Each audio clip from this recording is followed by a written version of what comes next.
esse segundo painel traz o tema Combinando a tecnologia, instrumentação real e a humanidade. A gente vai ter aqui, começando lá da ponta, o Rodrigo Sanches com S no final,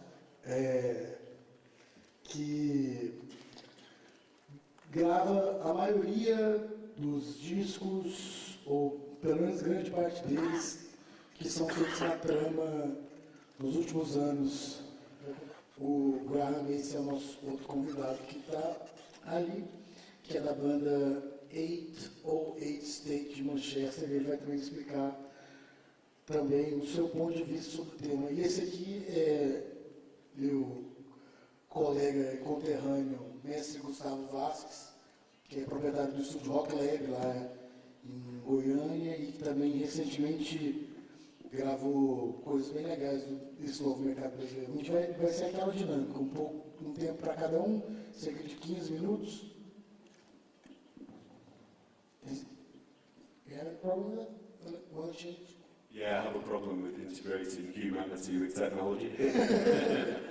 A gente consegue trocar assim. E daí não vai ter uma alteração daqui da mesa, não. Eles vão tratar cada um do tema e depois a gente abre para as perguntas e discussões da plateia. The subject matter of integrating technology with real instruments and humanity is an odd subject for me, because I feel that there is an attitude towards electronic music that it is somehow separate to the tradition of music.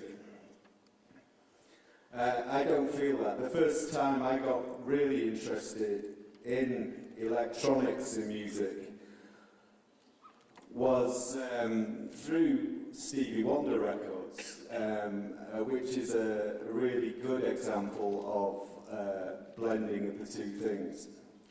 And I always took from point zero the fact that synthesizers were almost more sensual and more human than some of the more traditional instruments, and certainly the way that Stevie Wonder used to put them across on into his music. And I was born in 1960, so I developed an interest in music through my older brothers, possibly when I was about 12, 13, where there was a lot of electronic music in the air in the UK, in England. TV programmes about, going into space, always had the new cutting-edge electronic soundtracks, usually by people like the BBC Radiophonic Workshop, where synthesizers began to take centre stage, and electronics was not this scientific white coat environment anymore. It was to do with people wanting to express new sounds and new colours.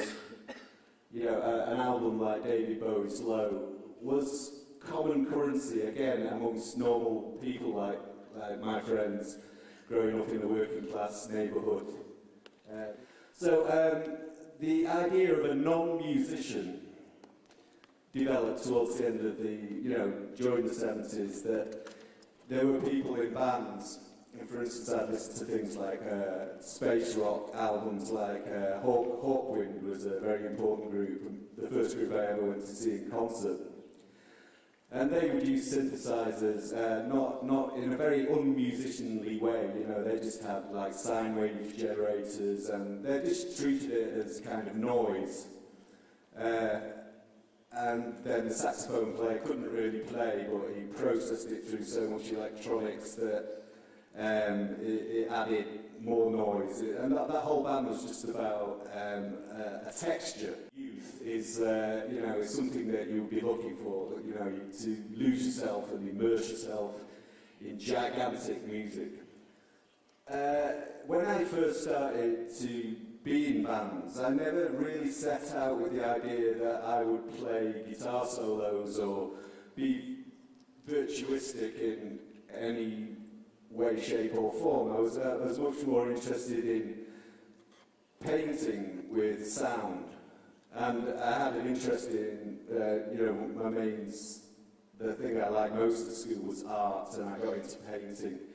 And I applied the same kind of thinking to music and I had, heroes like, Brian Eno, that kind of thing, that would allow you to be in bands and perform that function. The people I grew up with, that people had this record because Virgin Records in England used to put out a budget range of records around about that time, and there was two really important bonding records. One was Camembert Electrique by Gong, and the other one was Faust tapes by the German group Faust. So this European influence was an important part of my musical training. It involved funny time signatures that we got to learn. But my role in the band was generally as a colorist. Another important influence on me was a Brazilian guy called Eto Moreira. And I'm not just saying this because I'm in Brazil, but he appeared on many records that I had in my collection as a colorist. We were really into the Miles Davis 70s records, which were very about funk and abstraction and, like really sonic, large landscapes. So my first proper band where we took it seriously is a band called Biting Songs. We were actually on the same record label as Pete Shelley, who was speaking earlier, around about the same time as the punk explosion. However, the music that we were still interested in, we may have cut our hair and wore tighter trousers, but we'd come from prog rock and that wasn't going to go away. It's not like suddenly punk happened and everyone got dumb. That never happened because, particularly in Manchester, where it was less of a fashion thing, punk. We go to a punk gig in Manchester and there'd still be the freaks there with the long hair and the hippie clothes. There was a mishmash of hippies and punks in Manchester and the northwest of England. And also with the West Indian community in Manchester, so reggae was an important musical ingredient in the mix. The idea of mixing music in a very dubbed way, using the studio technology to impose a different sound world on a band, was something that we employed in our band. We also liked to use what we call backing tapes at the time. Now, this idea of using random sound amongst our music came from bands like, again, for the European thing, like bands like Faust and Can. And Gong would also use these techniques of just introducing, environmental sounds into music. To unnerve you and, put things in different contexts. So we were a band very much about music concrete, but also with funk edge. And I can give you another example of a band in Manchester that we were probably comparable with, which is A Certain Ratio, who were on the Factory label. After we did a number of records, we joined the Factory label to do a film soundtrack, which was a very odd record that was just literally about pure electronics, loop tapes and found objects with practically no melody at all. So very similar to the traditions of Faust and that kind of thing. Concerts rarely outside Manchester. Sometimes we would visit London, but most of the time it was about Manchester bands in Manchester environment. And a sense of competitiveness amongst the Manchester bands, and a sense, if you could survive it, that there was a bond of honour about it that was kind of felt important. That the Manchester scene was something that we were proud of, in the same way as you'd be proud of your football team or something. So in the late 80s, it got more and more depressing in the music scene. You know, the Thatcher years in Britain devastated cities, particularly outside London, as an industry collapsed. And I actually spent 8 years on benefits on the dole, never having a job. And that was a creative time, though, you know, because you've got all this time, you know, we just put it into music, you know, there's music, there's something to fill the day with, you know. So we're either listening to music or making music, and developing little spin-off bands, depending on who had a job. If somebody had a job, there'd be a spin-off band, because, like, you'd have to be doing something with the spare time, you know. I got really interested in doing sound engineering, and applied for a course in sound engineering, because every time we went in the studio, that was the most exciting thing for me, is how you could reinterpret music through studio technology. So I went on a course to learn sound engineering at a time when music technology was becoming prevalent. So the first Atari sequencers, Atari computer sequencers, and the most important instrument in my life, the sampler. So at this point, I got involved in making a lot of hip-hop music through a record store that was at the back of the studio. They'd have the local hip-hop people coming in, trying to get together to make recordings. And most of the time, they just used 2 decks to make the music. But now we have this extra equipment,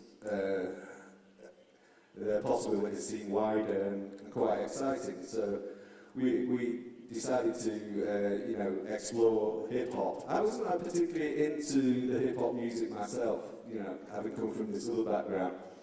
But certainly the other guys that accumulated around the record shop were from a very working class background, from the poorer part of town, and it was their form of expression, because they could make music from nothing. You know, they didn't have to have instruments particularly. They just gathered around record decks, and it was all about the skill of, you know, verbal skills and DJ skills. When we started doing concerts together, we accumulated more and more technology, like drum machines and small synthesizers, and stumbled upon making acid house music, which some of us were really interested in, the Chicago stuff that was coming out, because I could then relate to that stuff, because to me it was coming from the same place as all that Miles Davis 70s abstract polyrhythmic thing. Well, at least it seemed like it to me, and I certainly pushed it more in that direction by multi-tracking techniques of cross rhythms and polyrhythms, and really the atonal stuff was really exciting to me. So to make music that was beyond the usual conventions of chords and, you know, melodies, that kind of thing, that all went out the window. That wasn't needed. It was stripped right back down to just pure sonic feeling. And it was all for club music, and it was all to be played loud. So it was body music to us, pummeling, multi-rhythmic body music. It made you feel something completely fresh, something completely alien. This was the first attempt at acid house music by us as a British, from a British perspective, and that was 808 State's album New Build.